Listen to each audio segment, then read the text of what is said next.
Alright, so you're considering whether buying a gaming desktop or a gaming laptop. You don't know which one to get, and you've come to this video for someone else's opinion to hopefully shed light on yours, make you feel better about the purchase you're about to make, or make you make up your mind whether it's a desktop or a laptop. You got them right there, you're staring at both of them, and you just need some extra information that you can't find online. So let's get right into this video. We are going to start with laptops, some pros and cons, and we'll move to desktops. So first off, the first pro for a laptop or a gaming laptop is the fact that it's super convenient. You can bring it with you.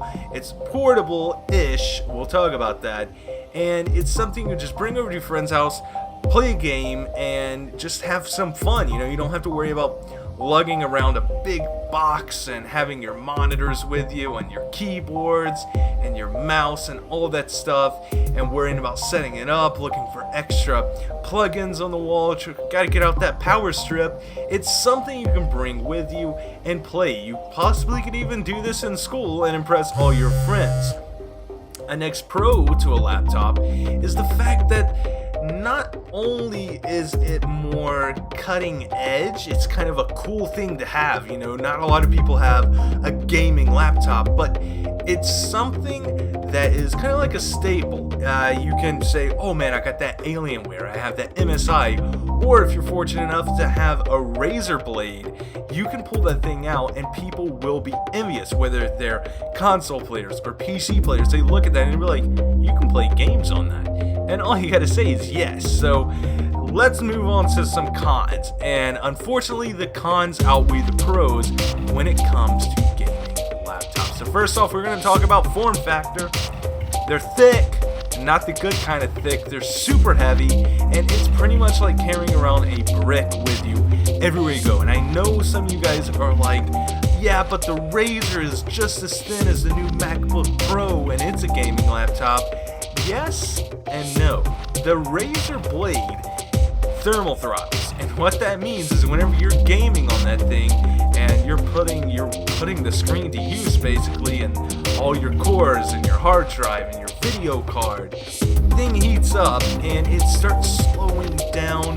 And it's not one of those things that you're going to play AAA titles on, whether it be Black Ops 3 for some custom zombie maps or like a GTA. So the fact that it's so thin keeps it really, really warm inside, and that's not a good thing. So bigger PCs or bigger gaming laptops is a good thing in some ways, because one, they can fit way more technology underneath the hood, and the next thing is that it doesn't heat up quite as much. The air can get in there and it can get out, cool all your parts down, and keep it nice, but not as much as an actual tower or a gaming desktop. So another con, and this was the big one, this is the one that I really want you guys to think about if you're really considering buying a gaming laptop, and it's that the battery life is not good. Whenever you hear laptop, it makes you think of your mom's Dell, and you're like, hey, I could be playing, she's always on that thing, and it never dies. But no, in fact, gaming on a gaming laptop lasts for all of 15 to 30 minutes, and you're done. That's it. The battery dies. It completely shuts off, which is not a good thing. And then you're stuck there having to plug it into the wall and be tethered to a wall, the exact thing a laptop is not supposed to be, and gaming like that. The next thing is the screen size. The screen sizes are not that good because, one, if it's going to be a gaming laptop, I'd like to see anything over 15 inches, but it looks like people are going for that 13, 14, pushing 15 kind of screen real estate, and I don't like that. And most people are like, oh, I'll hook it up to an external monitor anyway, I just use that on the go or whatever. But if you're gonna hook it up to a monitor, have a mouse and keyboard, why not have a desktop and actually get really good performance for your money? And next up, we're going to be talking about the desktops for the last section of this video. We're going to be talking about pros and cons again. Hopefully by the end of this video you can make up your mind. So pros with a desktop is you can unlimited amount of times, just unlimited updates or upgrades rather.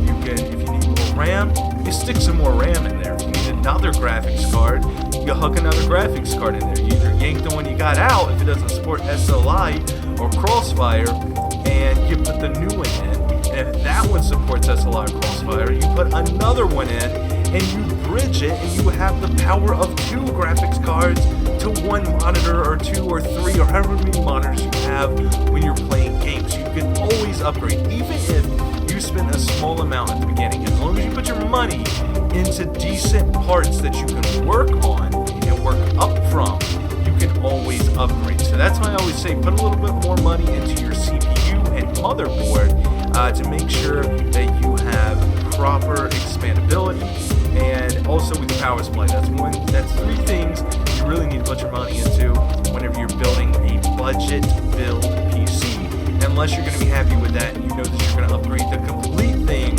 in a few years. So that's something to look forward to in a desktop.